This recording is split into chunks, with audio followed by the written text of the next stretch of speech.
안녕하세요. 저는 30대 초반의 기혼 여성입니다. 평범한 가정에서 온순하게 자라온 저와 비슷한 성향의 차분하고 평범한 남편을 만나 연애도 하게 되었고 결혼까지도 순탄하게 이어졌습니다. 그러나 결혼한 이후 점점 더 내공만 강해질 일이 많아졌죠. 이제는 어떤 어려움도 극복하기 쉬울 것 같다는 생각까지 들 정도로 말이죠. 고요한 바다에 던진 돌이 얼마나 큰 파장의 쓰나미를 만들게 되었는지 여러분들에게 지금부터 제 사연 들려드리고자 합니다. 대학 졸업 후 한동안 아르바이트를 하다가 직장을 구했고 그 후로 이직 한 번 없이 꾸준히 근무했던 회사에서 지금의 남편을 만났습니다. 사내 커플로 연애를 시작했던 저와 남편은 오랫동안 일하면서 자연스럽게 친해졌죠. 전 사원이었고 남편은 대리였습니다. 같은 부서에서 힘들게 일할 때면 남편은 항상 저와 같은 목소리로 힘이 되어 주었고 어려운 일도 서로 돕다 보니 가장 잘 아는 친구처럼 편해졌습니다. 대리님, 오늘 회식 때 참석하실 거죠? 그럼요. 우리 부서 의식인데 꼭 참석해야죠. 왜요? 오늘 혹시 참석 못하세요? 실은 아버지가 교통사고로 어제 입원하게 되셔서 오늘 제가 병원에 바로 가봐야 할 것 같아서요. 어쩌죠? 어이구, 아버님이 많이 다치셨어요. 그런 건 아닌데요. 어머니도 일을 하고 계셔서 저녁엔 간병할 사람이 저밖에 없어서요. 그럼 당연히 아버님을 간병하러 가셔야죠. 아버님 건강이 우선이죠. 오늘 부장님도 함께 참석하신다고 들었는데 괜히 개인 사정으로 핑계를 대려면 찍힌다고 생각되어요. 어떻게 해야 할까요? 제가 알아서 잘 해결하겠습니다. 업무 처리할 일이 있어서 어쩔 수 없이 야근시켰다고 이야기하겠습니다. 걱정 마세요. 아버님 건강 잘 챙기세요. 정말 감사합니다. 대리님, 나의 부모님은 시장에서 과일 가게를 운영하셨습니다. 종종 과일을 배달하시던 아버지가 오토바이를 타고 배달 중 사고가 있으셨고 경미한 상처였지만 연세가 많으셔서 병원에 한동안 입원하셨습니다. 개인 사정이 있을 때도 대리님은 항상 저의 상황을 이해해 주시고 잘 챙겨주셨습니다. 저도 고마움을 잊지 않았고 서로를 잘 챙겼습니다. 그렇게 4년이 넘게 함께 일하면서 절친처럼 사이가 돈독해졌습니다. 아버님도 많이 좋아지셨습니다. 네, 대리님 덕분에 정말 감사했습니다. 완쾌하셨으면 좋겠네요. 오늘은 제가 점심 살게요. 대리님, 아버님을 지키는 것에 감사드립니다. 저는 고마움을 잊지 않으며 대리님과 친해진 동료들까지 종종 챙기기도 했습니다. 네, 맛있는 식사 되세요. 부모님이 챙겨주신 과일로 아침을 나눠 먹는 것이 즐거운 순간이었습니다. 대리님은 점심을 사주기도 하셨어요. 그렇게 오랫동안 함께 해오다 보니 사적인 이야기도 나누게 되었고 우리는 서서히 사랑에 빠지게 되었죠. 역시 과일을 많이 먹어서 그런지 피부가 예뻤어요. 아니에요. 그거 아시죠? 고깃집 아들들은 고기 질리고 과일집 딸들은 과일을 많이 안 먹는다고 하잖아요. 그렇게 사귄 지 2년 뒤 우리는 결혼을 약속하게 되었어요. 그때부터 그는 저의 부모님 가게도 찾아와 일을 도우며 가족처럼 지내주는 훌륭한 신랑이었죠. 상견례를 마치고 우리가 결혼을 하자 남편은 아이 일가 중 막내였어요. 저는 막내 며느리가 되었죠. 남편의 형제들은 다 결혼을 했고 첫째 형님은 해외에 계시고 부모와 함께 살던 둘째 형님 댁은 같은 아파트 다른 층에 계셨어요. 그들이 살던 집을 팔고 더 큰 아파트로 이사하셨다는 얘기를 듣고 부자라서 효도도 잘하신다고 생각했지만 덜 부자인 제가 조금 부러웠어요. 그리고 둘째 형님은 외동딸이라서 시부모님을 잘 섬기고 사는 것으로 유명하다는 얘기를 듣고 더 걱정되기도 했어요. 당연히 제 마음에서는 효도하는 것을 진심으로 잘할 수 있을 거라고 생각했습니다. 그러나 경제적인 측면에서는 노력만으로는 힘든 면이 있었죠. 상견례 당일 고급 호텔 레스토랑에서 남편과 가족들을 만나면서 둘째 형님께서 장소를 정한 것 같아 보였습니다. 하지만 우리 부모님과 저는 주눅들지 않았죠. 각자의 상황이 다르기 때문이었습니다.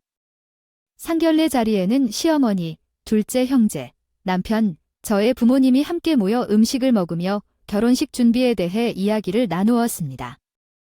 삼가 시어머니 곁을 지키며 행동하는 둘째 형님에게 특별한 관심을 가졌습니다. 그분은 외모부터 명품 같았습니다.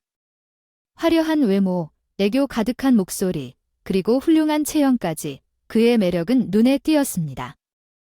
상견례 자리의 비용까지 미리 청산해 놓은 그의 모습은 부러움을 자아내었습니다.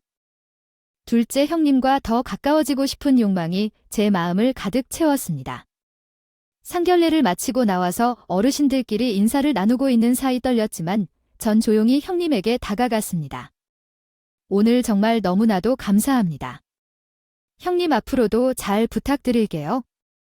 아, 동생아, 이런 거 대단한 거라고. 나도 앞으로 잘 부탁할게요. 그리고 이거 받아. 쿨하게 인사를 받아주신 둘째 형님은 제게 명품 쇼핑백 하나를 선물해 주셨습니다. 전 얼떨결에 건네주신 선물을 받게 되었어요. 별거 아니고 첫 만남인데 선물은 해야 할 것 같아서 친정 부모님과 동생, 둘 다 받아도 되겠죠?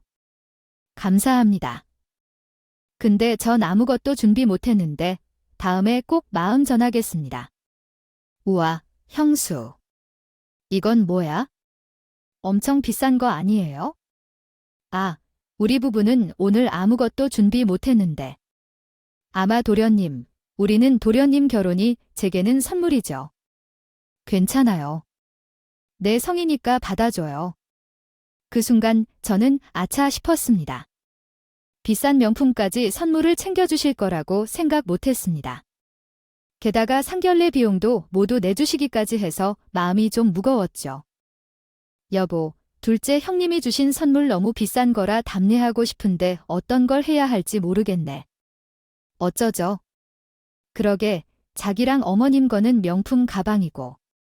아버지는 무엇을 입었을까요? 아버지는 목도리를 입었다.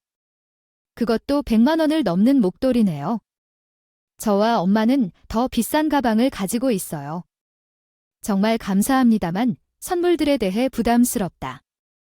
어떻게 해야 할까요? 우리는 공평해야 한다는데 둘째 형님은 부자라 괜찮아요. 그리고 저에게도 잘 챙겨주시던 분이라 부담스럽지 않도록 해야겠어요. 나도 다음에는 더 신중히 생각해 볼게요. 남편은 부담 갖지 말라고 했지만 그 이후로부터 제 방에 놓여진 명품 가방을 보면 마음이 불편했어요. 하지만 어른이 주신 선물을 거절하는 것도 불가능했고요. 처음 받아보는 명품 가방 선물이 이렇게 부담스러운 일인 줄은 몰랐어요. 엄마가 말했어요. 이 가방 좋은 것 같은데 혹시 너무 비싼 거 아니니? 난 들고 다닐 때도 없는데. 엄마는 잘 보관해 두시다가 종종 사용하세요. 어쨌든 남편의 말대로 전형적으로 답례해서 고민해보려 했지만 결혼 준비 때문에 점점 더 바빠지고 있었습니다. 결혼 준비는 끝이 없어요. 집도 보고 식장도 보고 할 일이 너무 많아서 매일 정신이 없어요. 그렇지만 둘째 형님이 결혼 준비 때 많이 도와주셨습니다. 처음에는 너무 호화로운 식당과 웨딩드레스 샵을 추천해 주셔서 경제적인 상황으로 인해 솔직히 말했어요. 형님께서는 제 의견을 듣고 형편에 맞는 곳을 다시 추천해 주셨는데 결혼 축하 선물이라며 식장 비용을 전액 지불해 주셨어요. 이건 비밀로 해야 해. 남편한테는 내가 돈을 다 냈다고 말하지 마세요. 그냥 내가 형님이 해주고 싶어서 그래. 그리고 결혼 축하용 돈이라고 말하면 돼요. 형님, 괜찮아요. 우리 형편에 맞게 준비할 수 있어요. 축하 용돈을 이 정도로 주시면 남편도 부담스러워 할 거예요. 부담되지 않아요. 형님이 원하신 대로 준비하면 돼요. 부담스럽게 생각하지 마세요. 이렇게까지 축하 용돈을 주시는 것은 남편도 부담스러워 할 거예요. 부담되지 않아요. 그리고 형님이 장가 가시면서 우리가 모르게 처리할 거예요. 요즘 여유가 많고 돈은 없어도 우리 살기엔 전혀 지장 없어요. 우리 마음대로 생각하고 편안하게 받아요. 더 부담이 되기 시작할 거예요. 물론 한편으로는 너무 감사한 일이지만 명품 선물과 결혼식 비용을 용돈으로 주시는 축하 선물이라니 어떻게 해야 할지 몰랐어요. 그러나 완고한 형님의 입장 때문에 고민스러웠지만 받게 되었어요. 사랑하는 분, 식당을 예약한 곳은 방금 형님이 식회 비용을 다 내고 가셨어요. 형부가 그래서 아무리 괜찮다고 사양하고 말려도 나는 어떻게 형님 말을 거역하겠어. 결혼 전에 더 친해지려면 멀었는데 자기에게 얘기할 틈도 없이 순식간에 일어난 일이야. 어찌할 바를 모르겠어? 결혼식 잘 치르고 행복하게 잘 살면 되지 뭐야. 자기 이렇게 뻔뻔하게 모른 척 할 거야. 괜찮아. 형한테 잘해와서 받아도 되는 선물이야. 그러니까 여보도 신경 너무 쓰지 말아요. 내가 형처럼 부조해도 동생한테 다 해주고 싶지 않겠어. 남편의 말을 듣고 난이 그럴 수도 있었지만 내 안심 감정과 부담이 공존했습니다. 선물도 적당하게 줘야 하는데 너무 넉넉하면 탈이 날 것 같았어.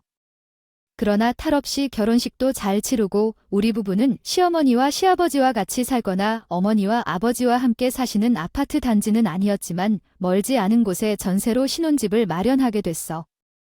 결혼했어도 같은 회사에서 일하는 우리는 큰 싸움 없이 사귀는 데와 마찬가지로 잘 지내고 있었어.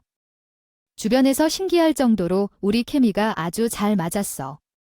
감정에 널뛰는 것이 없어서 그런지 정말 평온한 호수 같은 사이였어. 생각했듯이 행복했어.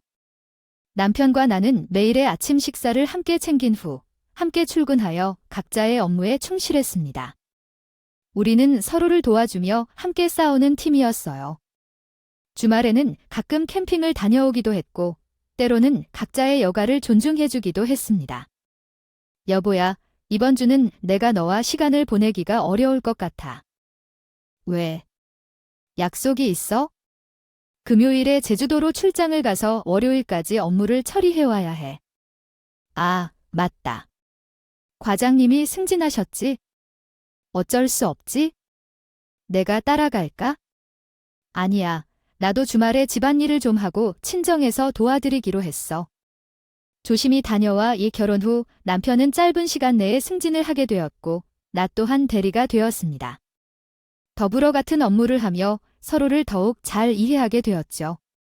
남편은 금요일 아침 출장을 떠났고 나는 평소대로 회사에서 업무를 처리하고 있었습니다. 그런데 둘째 형님으로부터 부재중 전화가 와 있었습니다. 여보세요, 형님. 죄송해요. 근무 중이라서 전화를 지금 확인했어요. 그랬구나. 많이 바빠. 주말에 도련님 출장 갔는데 혼자 뭘 할까 고민 중이야. 어머니의 가정에서 일이 급한데요. 형님께 맞을 수 있다고 했어요.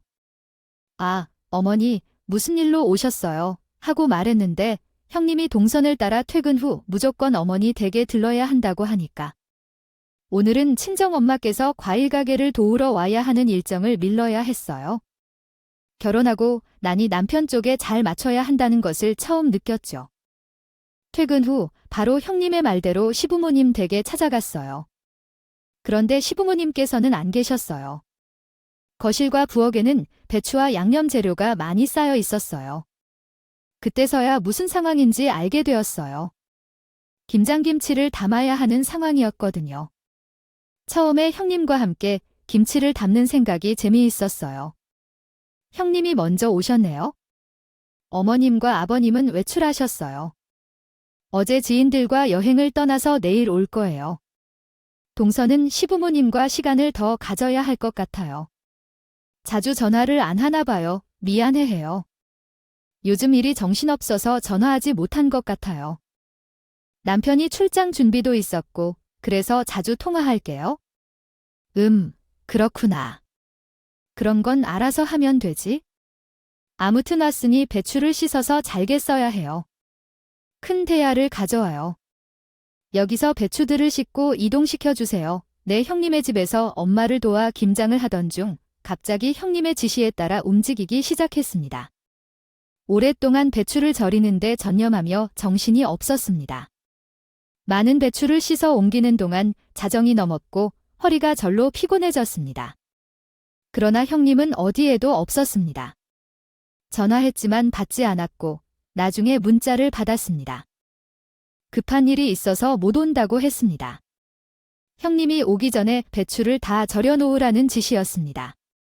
결국 형님을 기다리다 혼자 40포기 배추를 싣고 다듬어 힘든 허리를 펴고 집에 돌아왔습니다.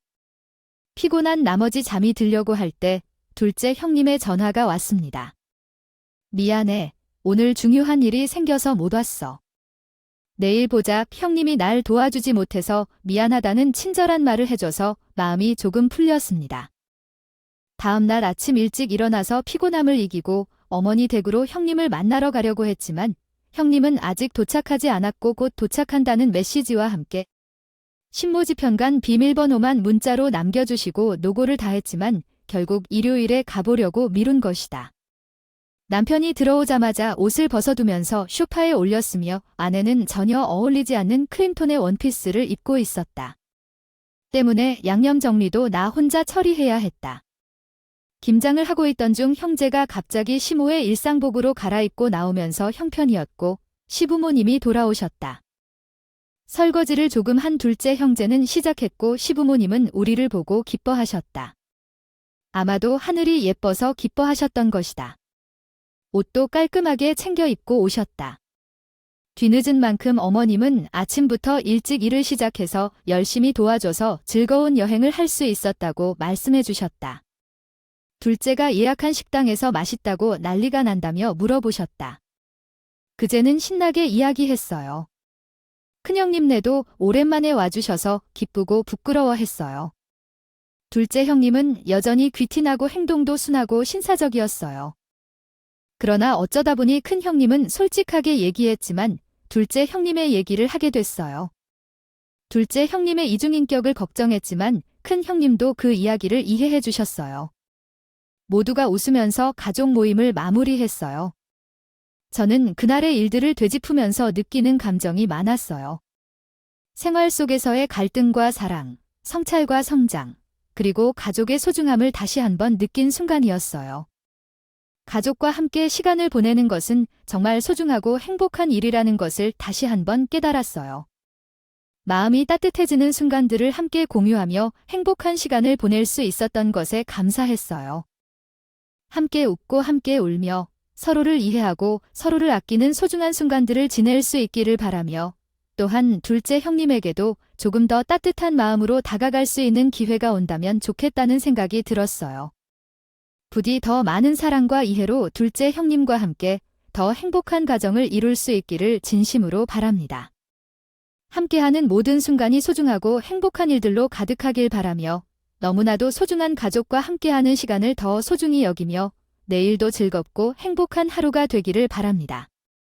함께 힘든 일들을 이겨내고 서로를 이해하고 사랑하는 마음으로 더 지낼 수 있는 온전히 행복한 날들이 많아지기를 진심으로 바라며 지금 이 순간을 이렇게 추억하며 평화와 행복이 함께하는 날이 되기를 진심으로 바랍니다.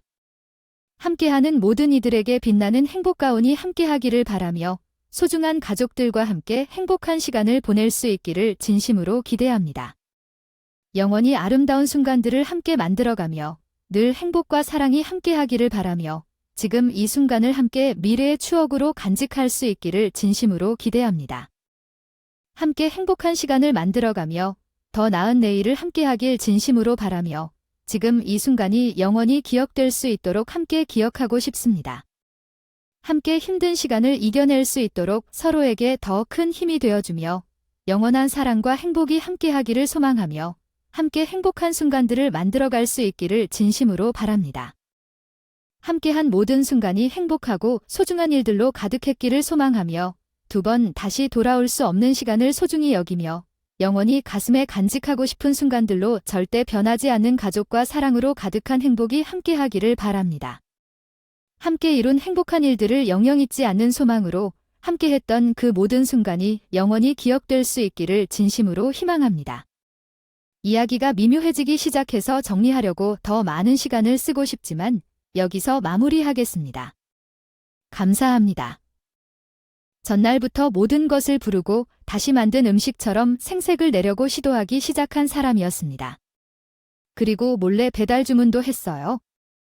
주문한 음식 중 맛이 안 맞는 음식을 지적하자 둘째 형제는 나를 나무라기 시작했어요. 아, 동서도 겨우 한 개 만들었는데 맛이 안 맞으면 어떡해? 어머니께서 만들어주신 음식 말고 먹으면 안 돼요. 아, 건강을 챙기려고 만든 음식을 해야지. 아이고, 왜 그렇게 나무라지 마요. 하우스와는 무슨 상식이 있겠어요. 앞으로 더 가르칠 일이 많아서 둘째가 힘들 거예요. 대부분의 음식은 내가 만들어놨는데 그 억울한 상황으로 인해 화가 나기 시작했어요. 둘째 형제는 혼자 음식을 만든다 해서 부족했던 음식을 몇 개 주문했고 그 음식들도 시모가 만든 것으로 오해했어요. 그리고 내 비위를 맞추려는 막내 며느리로 만들어냈죠. 사실을 말하고 싶었지만 아무 일도 없었다는 듯이 대형댁을 맞이할 준비로 바쁘니까 화근을 일으킬 수는 없었어요. 너무 많은 이중성으로 인해 처음에 생각했던 이미지가 완전히 달라지고 너무 지치고 싫어지기 시작했습니다. 게다가 둘째 형제는 돈과 집에 대한 자랑을 하며 심지어 지역을 비교하면서도 무시를 하였습니다. 대놓고 해봤네요. 와인 세팅 좀 해뒀어요. 형님이 거의 도착하셨다고 하셔서 잠시 밖으로 나가서 맞이하고 올게요. 큰형님 부부가 도착하자 시어머니 댁은 더욱 분주해졌습니다. 그때 둘째 형님이 절 식탁으로 데리고 가시더니 갑자기 무례한 발언을 시작했어요. 동서 친정에서 가족 모임 때 와인을 마셔보셨나요? 누가 이렇게 세팅을 해놨나요? 와인잔도 와인에 맞게 다른 거 모르나 봐. 과일 가게에서 산 와인만 아는 거 아니에요? 아, 시간 없으니까 와인잔 다른 걸로 다시 세팅해주세요. 정말 가지가지하네요. 별일 다 설명해야 해요. 다시 준비해 둘게요. 아, 보르도 말고 까베르네 잔으로 다시 세팅해주세요. 버르도도 모르는데 까베르네까지 모르다니요. 그냥 둘째 형님의 손짓에 맞춰 와인잔을 가져와서 씻어서 식탁에 놓았어요. 갑자기 혼나는 상황은 정말 당황스러웠고 더군다나 제게 화를 내다가는 둘째 형님은 곧바로 시모와 큰형님이 있는 거실로 나가시면서 언제 그랬느냐는 듯이 웃으며 화색이 돌아가셨어요. 그 표정을 보니 참 무서웠습니다. 가족의 동행으로 인해 심란한 시간을 보냈지만 끝났습니다. 둘째 형제인 큰 형제 부부도 여행같이 갈 수 있도록 근처 호텔에 숙소를 예약하셨다고 말씀하셨어요. 그들의 경제력은 인상적이었지만 이중적이고 속은 사람들이었기에 부러워하지 않았어요. 한국에 머물러 있는 사이 둘째 형제는 나를 일종의 하녀처럼 대우하기 시작했어요. 먼저 큰 형제를 모시고 투어 가이드처럼 행동하며 점차적으로 내가 전해야 할 선물을 전달하기 시작했어요. 큰 형제 부부를 모시고 식사하는 예약은 잘 다녀왔지만 주말에 저는 바빠서 시간을 내기 힘들었어요. 둘째 형제는 필요한 때에는 마음을 감싸고 사람을 조종하며 목적을 이루려고 했어요. 한 달 동안 계속해서 다녀온 호텔에 대해 모르겠지만 가족이고 한국에 오셨으니 챙기지 않을 수 없었어요.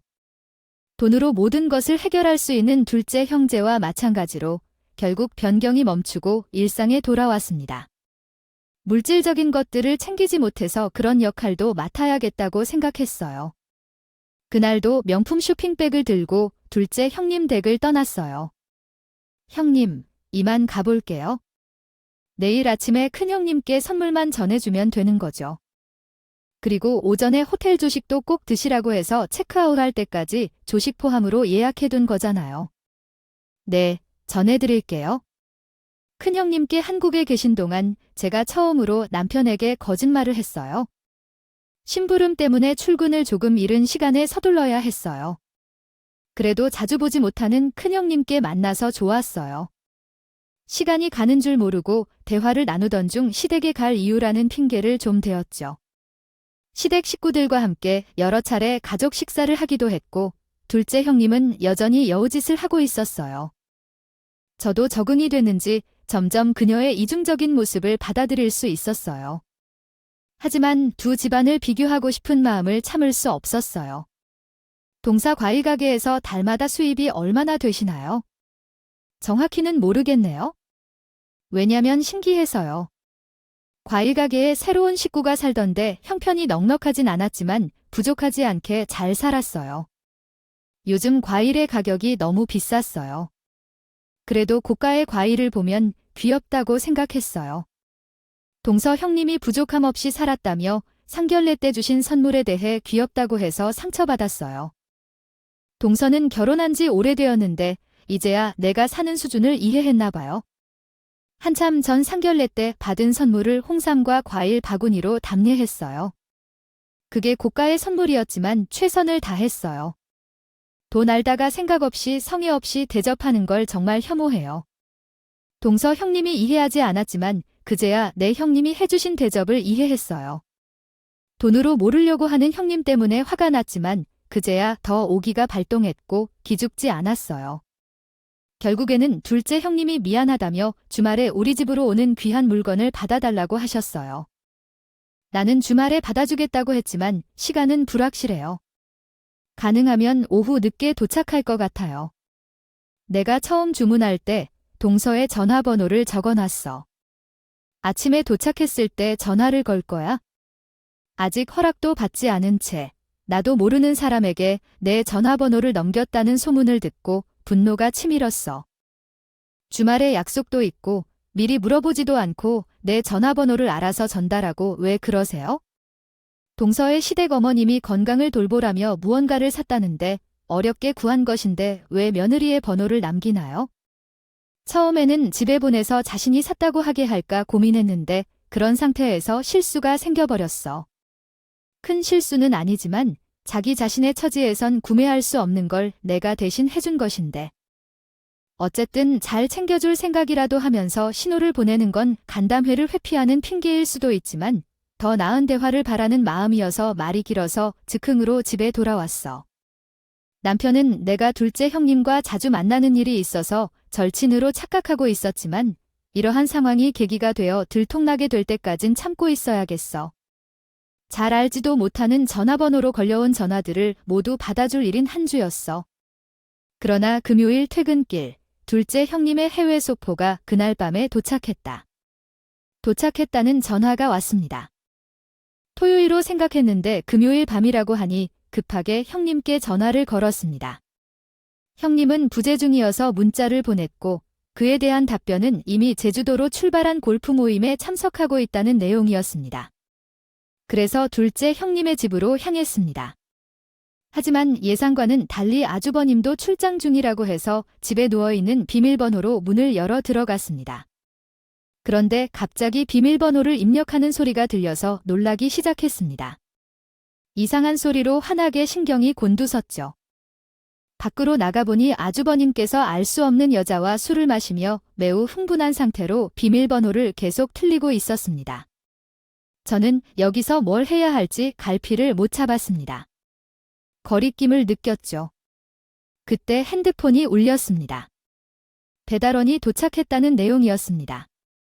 그때 갑자기 진동이 울려서 더욱 급박한 상황이었습니다. 심장이 뛸 것 같았죠. 호신술 같은 상황이 들었습니다.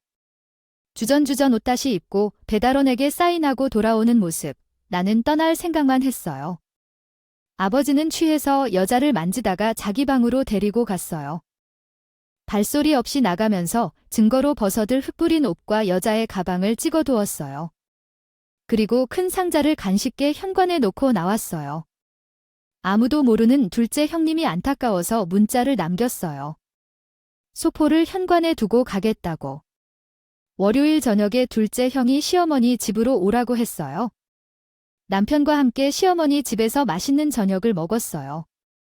둘째 형님은 항상 우리를 위해 좋았어요. 그날은 해외 소포가 도착했어요. 공기청정기 2대가 있었어요. 거실과 방에 설치됐어요. 시부모님을 위한 선물이라 생각해서 기분이 좋았어요. 잠자코 있었습니다. 식사를 마친 뒤 둘째 형님은 시모의 방으로 저를 불렀죠. 나 이거 좀 봐봐. 우리 건강 생각해서 방에까지 들어가고 이걸 이렇게 외국에서 구해줬다네. 시모는 형님이 사서 선물한 공기청정기가 신기하고 좋았는지 제게 연신 자랑하셨습니다. 어머, 어머니 그런 말씀하세요? 동서괜히 질투해요.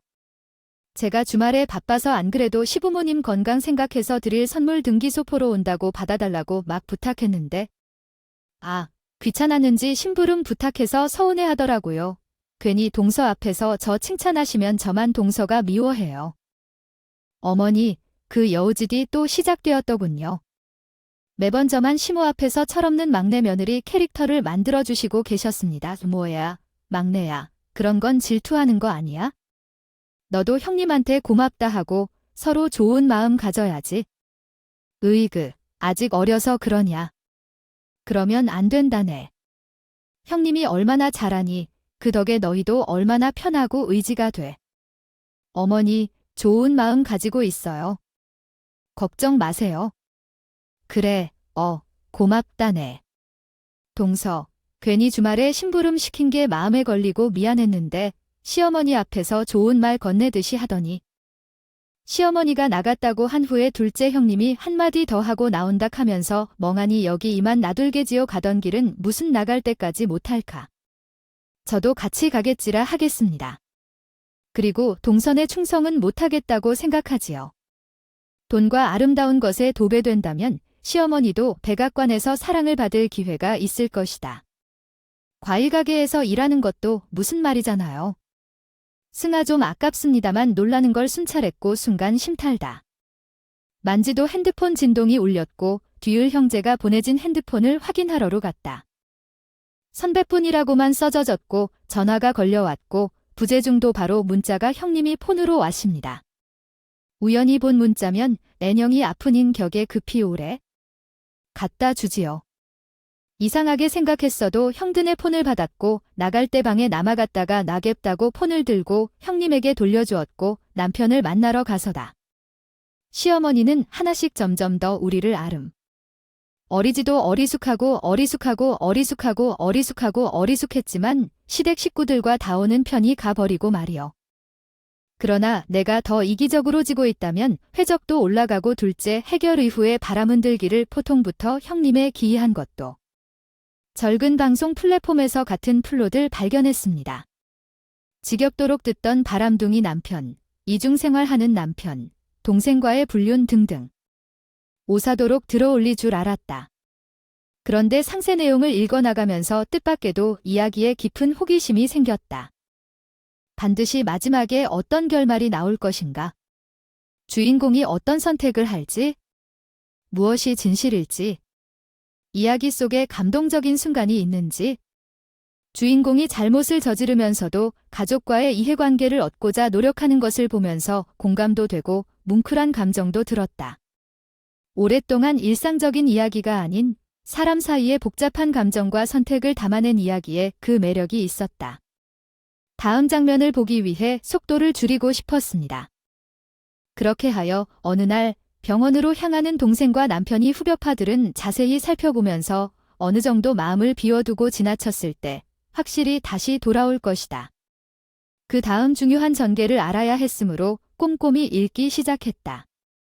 그렇게 남편과 동생이 있던 병원에서의 일이 왜 그토록 중요한지, 전개가 어떻게 전개되어야 하는지 궁금해지기 시작했다. 혹시 이것이 오늘 밤을 준비할 수 있을 만한 이야기인가? 그랬었다. 주말에 사라진 둘째 형님의 뒤를 쫓았어요. 이번에는 낯선 병원이 있는 동네에 오피스텔이 있었죠. 그리고 병원에서 봤던 남자와 아이를 차에 태워 호텔로 가더군요. 할리우드 파파라치가 될 수밖에 없던 제 전 둘째 형님이 다른 남자와 아이까지 있는 것을 알게 되었고 충격적이었지만 굳게 입을 닫고 있었습니다. 결혼 후 처음 맞이하는 설날이 다가왔어요. 시어머니와 시아버지는 두려울 것 없는 명절이었지만 제게는 둘째 형님이 골치였습니다. 예상했던 대로 형님이 제게 뒤집기를 쥐어주더군요. 미안해서 어떡하지? 내가 요즘 골프를 너무 잘했는지 허리가 다쳐서 이번에는 동생 혼자 설을 준비해야 할 것 같은데 대신 용돈을 주겠다고 하더군요. 그러다가 시댁 식구가 없는 빈틈을 타 얄미로운 표정으로 소파에 누워 텔레비전을 보더군요.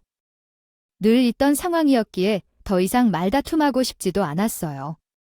한숨 한 번 쉬고 나서 형님이 쥐어준 뒤집기로 요리를 시작했어요. 오래 요리를 하다 보니 어깨, 허리, 다리가 굳어져서 멍해졌는데 그때 갑자기 머리 위로 100원짜리 동전 하나가 뚝 떨어졌어요.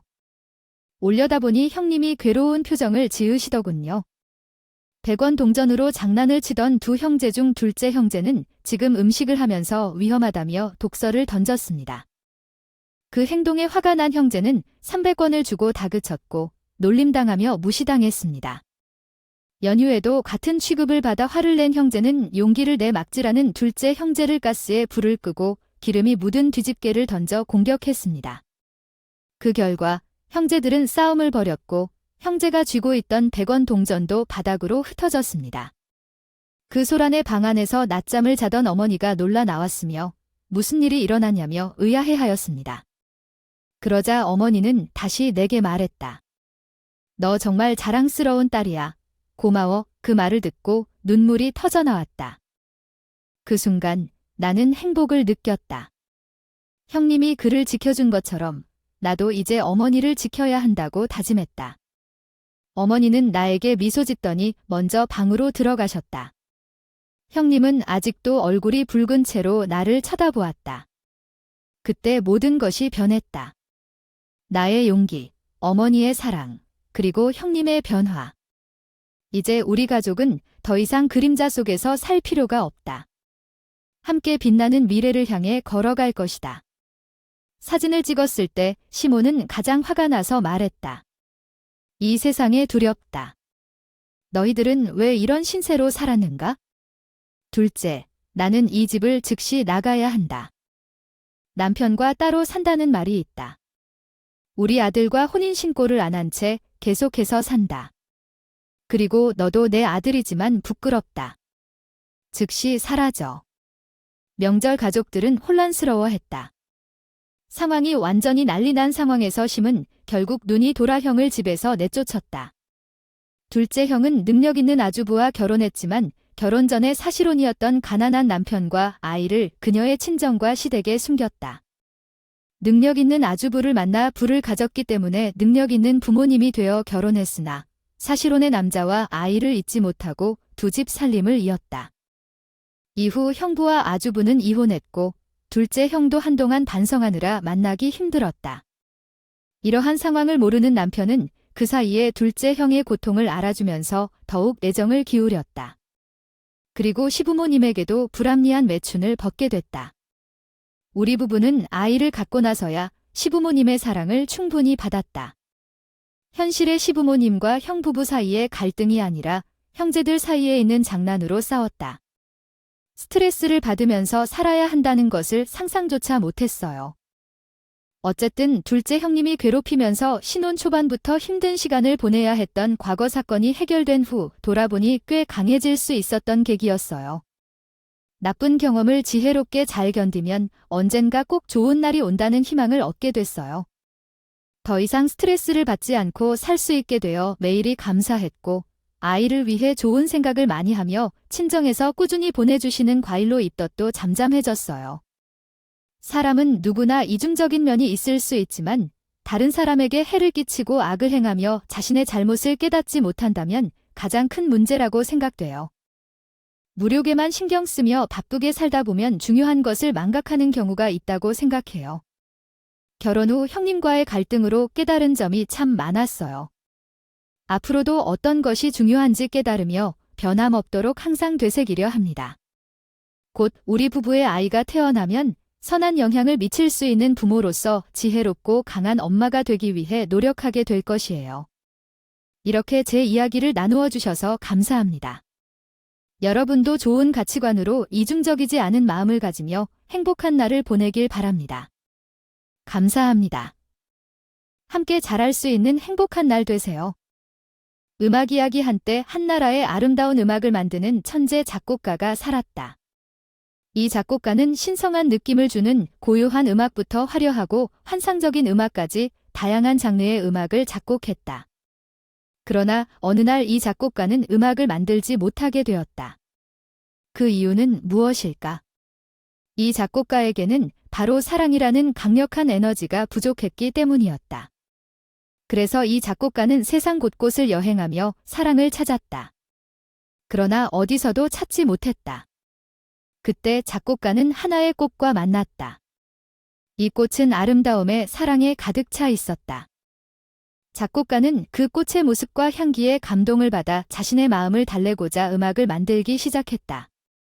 그렇게 작곡가는 그 꽃을 향한 사랑으로 새로운 음악을 만들어냈고 그 음악은 세상에 새로운 감동과 희망을 전했다.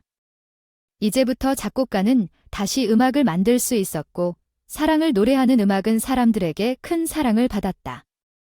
그 후 작곡가는 그 꽃과 함께 살아가기로 결심했고, 그 꽃은 작곡가의 영감과 사랑이자 영원한 동반자가 되었다. 그 이후로 작곡가는 고요한 밤에 그 꽃에게 자신의 노래를 허송어식할 때, 그 꽃은 그 노래에 대한 감동으로 넋을 잃었다. 그리하여 작곡가와 그 꽃은 영원한 사랑을 주고받으며 행복한 일행으로 살아가기로 했다. 이 작곡가의 음악은 이후로도 사람들의 마음을 따스하게 만들어 주었고, 사랑과 감동을 주는 음악으로 기억되었다.